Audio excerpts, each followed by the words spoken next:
مقطع والبراء أمنتي إسلام كلام وسلام برسيد عندنا بكنيا وسلا قرتني مئدن داني سلا دركين رافورتشو لولتني يا كربين أمي سيتاسي سينما كوتو غرامنتي أصلتين سيواما Yoo dhugaata jumte milki biyya lama har'a diin baqatee siniin nedama takka sirraa deemnaan hin deebitu gonkumaa osoo lubbuun jirtu carraa qabda amma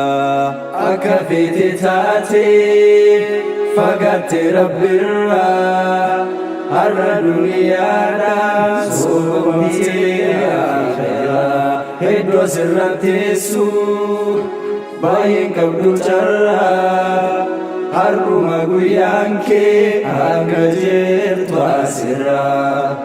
Umar ibnul Khattab galmee seenaa keessaa diin islaam balleessuuf ture kaayyoon isaa. Obboleetti dhoksan fudhattee islaamummaa Umar san dhageenyaan daran dallan yammaa.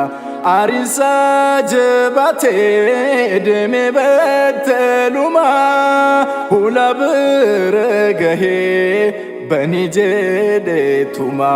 Qur'aana qaraatii teessee mana keessa dhoksitee Qur'aana akkan garee tasaa.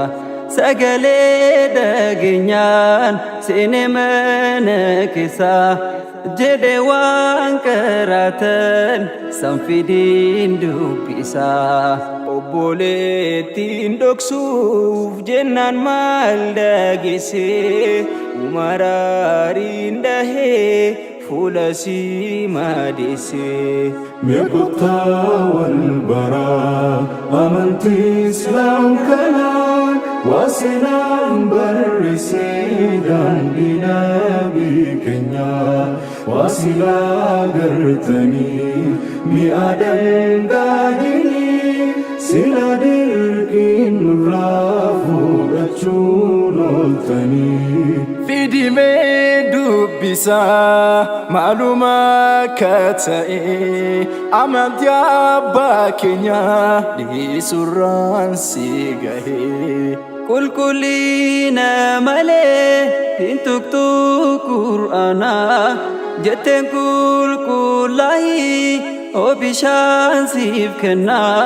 Umar dhiqaateetiin dubbisee Qur'aana dubbisee yoom dhiisaa maal mi'aan akkana. Onninsaatu jidhee uffatee imana kan durballeessuuf dhufe amma faallaa sana. Yaadate siyaasaa kan jahliin dabarsee sheenawee gabbiidhaan himimmaa lolaasee haqqi ta'uu barraan qajeelee namitti fudhate islaamummaa harka isaanii irratti.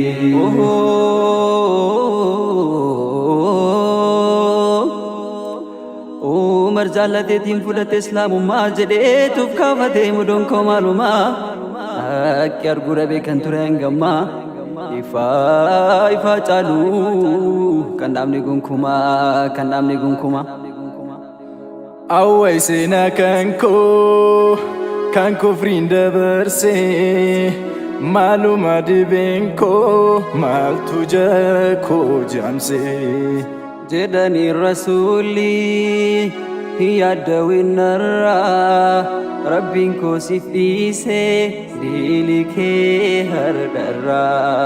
nuti daandii keenya kan Nabi Muhammad diriiraa qajeelaa kan dabne oliif gad hanga lubbuun jirrutti si waamaatiya akkitti si waamuun nu dirqama keenya kotaati hubadhaa gaaddisa nageenya kotaati hubadhaa gaaddisa nageenya